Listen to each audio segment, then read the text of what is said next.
ஓம் சரணாகத தீனார்த்த பரித்ராண பராயணே சர்வஸ்யார்த்திகரே தேவி நாராயணி நமஸ்துதே. வணக்கம் நேயர்களே, இது மகாலட்சுமி ஜோதிடம் வழங்கும் காலச்சக்கரம். உங்கள் அன்பு ஜோதிடர் ஸ்ரீராம்ஜி பேசுகிறேன். அனைவரும் நலமுடன் இருக்கிறீர்களா? நன்றாகத்தான் இருப்பீர்கள், நன்றாக இருக்க வேண்டும். இன்றைய காணொளியில் நாம் காண இருப்பது கடல் கடந்த செல்வம் செல்வாக்கு தரும் மச்ச யோகம். இதன் தலைப்பு. மகாவிஷ்ணுவுடைய அவதாரங்கள் ஒன்று மச்ச அவதாரம். இது கடல் வாழ் உயிரினம். மச்சம்னா மீன். இந்த யோகம் உள்ளவங்களுக்கு கடல் கடந்து செல்வாக்கு, தொழில் அபிவிருத்தி, வெளிநாட்டில் வசிப்பது, முன்னேற்றம், பொருள் வெற்றி போன்றவைகள் நிச்சயம் கிடைக்கும். ஒரு உபயோகமாகும். இந்த யோகத்துக்கான விதிகள் என்ன அப்படின்னா, நம்ம ஜாதகத்தில் கேந்திரம்னு ஒரு ஸ்தானமும் திரிகோணம்னு ஒரு ஸ்தானமும் இருக்கும். 1, 5, 9ஆம் இடங்களில் திரிகோண ஸ்தானமாகவும் 4, 7, 10ஆம் இடங்களில் கேந்திரஸ்தானமாகவும் சொல்லுவோம். நீங்கள் எந்த லக்னத்தில் பிறந்திருந்தாலும் உங்களுக்கு 1ஆம் அதிபதி, 5ஆம் அதிபதி, 9ஆம் அதிபதி, இந்த மூவரில் யாரேனும் இருவர் கூடி 1, 5, 9ஆம் அதிபதிகளில் யாராவது 2 பேர் கூடி 1, 5 அல்லது 9இல் இருக்கணும். இந்த திரிகோணாதிபதிகள் 2 பேர் ஏதாவது ஒரு வீட்டில் இருக்கணும் திரிகோணஸ்தானத்தில். அதே மாதிரி 4, 7, 10ஆம் அதிபதிகள் இந்த மூவரும் அதில் 2 பேர் யாராவது இருவர் இணைந்து 4லேயோ 7லேயோ 10லேயோ இருக்கணும். புரிஞ்சுதுங்களா? திரிகோணாதிபதிகளில் இருவர் இணையணும், கேந்திராதிபதிகளில் இருவர் இணையணும். அவங்க திரிகோணஸ்தானத்திலே இருக்கணும், கேந்திரஸ்தானத்திலே இருக்கணும். இந்த அமைப்பு இருந்ததுன்னா உங்களுக்கு இது மச்சயோகம். ஒரு உதாரணம் பார்க்கலாம். ஒரு மகர லக்ன ஜாதகம். இவருக்கு திரிகோணாதிபதிகளாக வரக்கூடியவர்கள் 1ஆம் அதிபதி சனி, 5ஆம் அதிபதி சுக்கிரன், 9ஆம் அதிபதி புதன். இப்போ இந்த மூவரும் இருவர், அதாவது புதனும் சனியும்னு எடுத்துக்குவோம். புதனும் சனி, இவர் 1ஆம் அதிபதி, அவர் 9ஆம் அதிபதி. இவங்க 9லே இருக்கிறாங்க. 9ஆம் இடமான கன்னியில் அமர்ந்திருக்கார்கள். இப்போ 1ஆம் அதிபதி 9ஆம் அதிபதி சேர்ந்த திரிகோண இணைவு வந்துடுச்சு. இவருக்கு 4ஆம் அதிபதி செவ்வாய், 7ஆம் அதிபதி சந்திரன், 10ஆம் அதிபதி சுக்கிரன். இங்கே 10வது வீட்டில் சுக்கிரனும் செவ்வாயும் இணைந்திருக்கிறார்கள். மகர லக்னம் 9ஆம் இடத்துல சனியும் புதனும் இணைஞ்சிருக்காங்க. 10ஆம் இடத்துல சுக்கிரனும் செவ்வாயும் இணைஞ்சிருக்காங்க. 2 கேந்திராதிபதிகள் இணைந்து ஒரு கேந்திரத்தில் இருக்கிறார்கள்.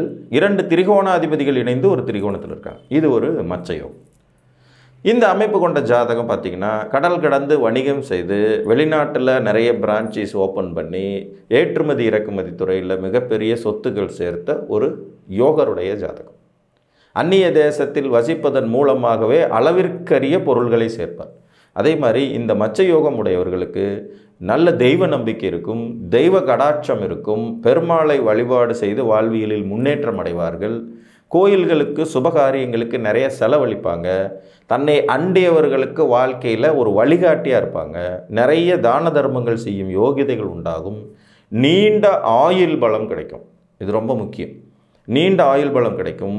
30, 35 வயசில் அவங்க லைஃப் பிக்கப் ஆக ஆரம்பிக்கும். அதற்கப்புறம் தோல்விங்கிறதே லைஃப்பில் இருக்கவே இருக்காது. அரசியலில் வெற்றிகள், அதிகாரம் உள்ளவர்களோடு தொடர்புகள், அனுகூலமான தசைகள், வாழ்வியலில் வெற்றி பெறும் சூட்சுமங்கள், நல்ல குடும்ப அமைப்பு, நல்ல குழந்தைகள் பிறப்பது, உறவுகளால் புகழப்படுவது, கடல் கடந்த அந்நிய தேசத்தின் தொடர்புகள் மூலமாகவும், ஏற்றுமதி இறக்குமதி வணிகத்தின் மூலமாகவும், வெளிநாட்டில் உயர்கல்வி படித்து வேலை பார்ப்பதன் மூலமாகவும், நிரந்தரமாக வெளிநாட்டில் தொடர்பு ஏற்பட்டு அங்கேயே தங்குவதற்கான வாய்ப்புகள் ஏற்படுவதன் மூலமாகவும், வெளிநாட்டில் சொத்துக்கள் சேர்ப்பதன் மூலமாகவும் யோகங்கள் கிடைக்கும். புரிஞ்சுங்களா? இதில் திரிகோணாதிபதிகள் திரிகோணத்தில் இணைவதும் கேந்திராதிபதிகள் கேந்திரத்தில் இணைவதும் நார்மலாகவே ரொம்ப சிறப்பான ஒரு அமைப்பு. மகாவிஷ்ணுவின் அவதாரங்களில் ஒன்றான மச்ச அவதாரம் கூறக்கூடிய ஒரு சிறப்பை இது கொடுக்கும். அது கடல் வாழ் உயிரினம்ங்கிறதுனால நமக்கு கடல் கடந்த புகழையும் செல்வாக்கையும் யோகத்தையும் தரும்.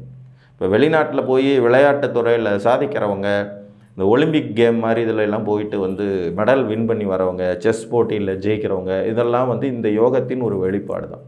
அதே மாதிரி அந்நிய தேசத்திலிருந்து போய் ஒப்பந்தங்கள் போட்டு கான்ட்ராக்ட் அடிப்படையில் தொழில் செய்கிறவங்க, வெளிநாட்டில் வேலை பார்த்து அதிலே வாழ்க்கையில் மிகப்பெரிய வளர்ச்சி அடைகிறவங்க, மிகப்பெரிய கம்பெனியோடைய சிஇஓ ஆகிறவங்க, ஏற்றுமதி இறக்குமதி வியாபாரத்தினால மிகப்பெரிய பொருளை ஈட்டக்கூடியவர்கள் எல்லாத்துக்குமே இந்த யோகம் இருக்கும். இன்னொரு உதாரணம் பார்க்கலாம். இப்போ ஒரு தனுசு லக்ன ஜாதகம். இந்த தனுசு லக்னத்திற்கு 1, 5, 9 கூடியவர்கள் குரு, சூரியன், செவ்வாய். இந்த ஜாதகத்தில் 9ஆம் இடத்துல சூரியன், குரு, செவ்வாய் 3 பேர் இருக்காங்க. இதில் சூரியன் ஆட்சி, குரு வந்து லக்னத்தை விட்ட தானே பார்க்கிறார். இவங்களுக்கு 4, 7, 10ஆம் அதிபதிகளாக வரக்கூடியவர் வந்து பார்த்திங்கன்னா குருவும் புதனும். இதில் திரிகோணாதிபதிகள் இணைந்து விட்ட நிலையில் கேந்திராதிபதி இணையும் வாய்ப்பு ரொம்ப குறைவு. ஏன்னா 4 கேந்திரத்துக்கும் 2 பேர் தான் அதிபதி. அதில் ஒருத்தர் திரிகோணாதிபதியாகவும் இருப்பார். அவர் ஆல்ரெடி சூரியனோடு சேர்ந்து 9ஆம் வீட்டில் இருக்கார். இவருக்கு 10ஆம் வீட்டில் புதன் உச்சம். 7 கேந்திராதிபதியும் 10 கேந்திராதிபதியும் ஒரே ஆள் தான். இருப்பினும் இதுவும் மச்ச யோக ஜாதகம்தான். இந்த ஜாதகமும் வெளிநாட்டில் ஒரு ரெபுட்டேட்டான கம்பெனியில் கிட்டத்தட்ட பார்த்திங்கன்னா கோடிகளில் சம்பளம் வாங்கும் ஒரு ஆள். ஒரு வருஷத்துக்கு பார்த்திங்கன்னா 1.5 கோடியோ 2 கோடி ரூபா சம்பளம். அந்த ரேஞ்சில் சம்பளம் வாங்கக்கூடிய நல்ல ஒரு பெரிய கம்பெனியில் ஒரு சிஇஓ ரேஞ்சில் இருக்கக்கூடிய தகுதி கொண்ட ஒரு ஜாதகம். இவருக்கு பாக்கியாதிபதி ஆட்சி, பாக்கியஸ்தானத்தில் குரு, 1, 5, 9ஆம் அதிபதிகள் மூவரும் இணைந்த நிலையில் 9ஆம் இடத்துல இருக்காங்க. லக்னத்தை குரு பார்க்குறாரு. லக்னாதிபதி தனது நண்பர்களோடு இணைந்து திரிகோணஸ்தானத்திலிருந்து லக்னத்துக்கு அதிக வலுவை சேர்க்கிறாரு. 10ஆம் அதிபதி புதன் கேந்திராதிபத்திய தோஷத்தை தருவதாகவே இருந்தாலும் கடல் கடந்து அந்நிய தேசத்துக்கு கொண்டுட்டு போய் இவருக்கு பதவியில், உயர் பதவியில் உட்கார வச்சு அழகு பார்க்குறாங்க. பெரும் செல்வந்தர், நிறைய காசு பணம் சேர்த்துருக்காரு, நிறைய தான தர்மம் பண்ணுறாரு, ட்ரஸ்டி மாதிரி நடத்துகிறாரு. இந்த அமைப்பும் இதே மச்ச யோகத்தின் வெளிப்பாடு தான். இவர் வெளிநாடு போய் செட்டில் ஆனதனோட இவருடைய உறவுகளில் கிட்டத்தட்ட 13, 14 பேரை வந்து வெளிநாட்டுக்கு வேலைக்கு கூப்பிட்டு அவங்களையும் நல்ல விதமாக செட்டில் பண்ணியிருக்காரு. இந்த பரோபகார சிந்தனை அது இதில் வரும். மச்ச யோகம் உடையவர்களுக்கு கடல் கடந்த வெற்றியும் இருக்கும், தன்னை சார்ந்தவர்களை வழிநடத்தி செல்லும் யோகிதையும் இருக்கும், அதன் மூலம் பொருளீட்டும் வாய்ப்புகள் இருக்கும், நல்ல ஆயுள் பலம் இருக்கும், நல்ல குடும்ப அமைப்பு இருக்கும், பொருளாதாரத்தில் உயர்ந்து விளங்குவாங்க, நிறைய பேருக்கு உதவி செய்வாங்க, நல்ல உடல் வலிமையும் இருக்கும், தெய்வ நம்பிக்கை இருக்கும், பெருமாள் வழிபாடு இயற்கையாகவே செய்வாங்க, தீர்க்க ஆயுளோடும் இருக்கக்கூடிய தகுதி கொண்டவங்களாக இருப்பாங்க. இதுக்கான விதிகள் ரொம்ப ஈஸி. பார்க்குறதுக்கு ஈஸி மாதிரி தெரியும், ஆனால் அது எல்லாருக்கும் கிடைக்காது. இருவர் இணைந்திருந்தாலே இந்த யோகம் கிடைக்கும். 2 வேறு கேந்திராதிபதிகள், 2 வேறு திரிகோணாதிபதிகள், இவங்க 2 பேரும் இணைஞ்சிருக்கணும் இந்த திரிகோணத்திலையோ கேந்திரத்திலையோ. இன்னொரு உதாரணம் பார்க்கலாம். இப்போ ஒரு ரிஷப லக்ன ஜாதகம். இந்த ரிஷப லக்னத்திற்கு 1, 5, 9 கூடையவர்கள் புதன், சுக்கிரன், சனி. 1, 4, 7, 10 கூடையவர்கள்லையும் சனி வருவார். 10ஆம் அதிபதியாக வருவார். 4ஆம் அதிபதியாக சூரியன் வருவார். 7ஆம் அதிபதியாக செவ்வாய் வருவார். இந்த ஜாதகத்தில் பார்த்திங்கன்னா லக்னத்திலேயே சுக்கிரன், புதன், சனி மூவரும் இருக்காங்க. 4ஆம் இடத்தில் சூரியன், செவ்வாய். லக்னத்திலேயே 3 கிரகங்கள் 1, 5, 9ஆம் அதிபதி 3 பேரும் இணைஞ்சிருக்காங்க. இது லக்னாதிபதி ஆட்சி. 9, 10ஆம் அதிபதியான சனி வந்து லக்னத்திலே உட்கார்றாரு. 2, 5 கூடைய புதன் லக்னத்திலே திக்பலம் அடைஞ்ச நிலையில் அருமையான அமைப்பு. இவருக்கு 4ஆம் இடத்துல பார்த்திங்கன்னா 7க்கும் 4க்கும் உடைய செவ்வாய் வந்து 4ஆம் இடத்திலே சூரியனோடு சேர்ந்து அமர்ந்திருக்கிறாங்க. இதுவும் ஒரு வலிமையான அரசியல்வாதியுடைய ஜாதகம். அரசியலில் பெரும் வெற்றிகள் பெற்றவர், நல்ல ஒரு பதவி அந்தஸ்து உள்ளவர், தான் சார்ந்த இனம் மத கோட்பாட்டுக்கு அதிக முக்கியத்துவம் கொடுக்கக்கூடிய ஒரு நபர், அரவணைத்து செல்லும் தன்மை கொண்டவர், தலைமை பொறுப்பு இருக்கக்கூடிய தகுதி உள்ள ஜாதகம். அப்போ இந்த மச்ச யோகம் இவருக்கு வந்து பார்த்திங்கன்னா ஏற்றுமதி இறக்குமதி சார்ந்த பிஸ்னஸும் சைடில் இருக்குது.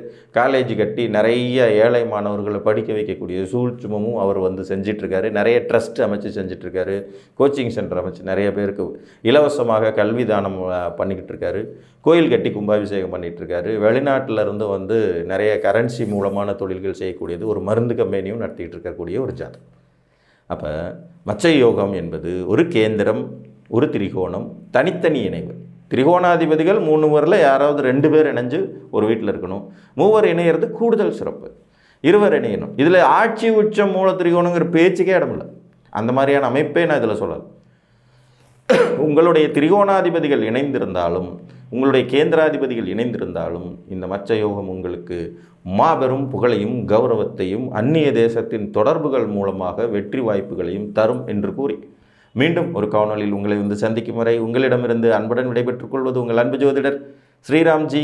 நன்றி, வணக்கம்.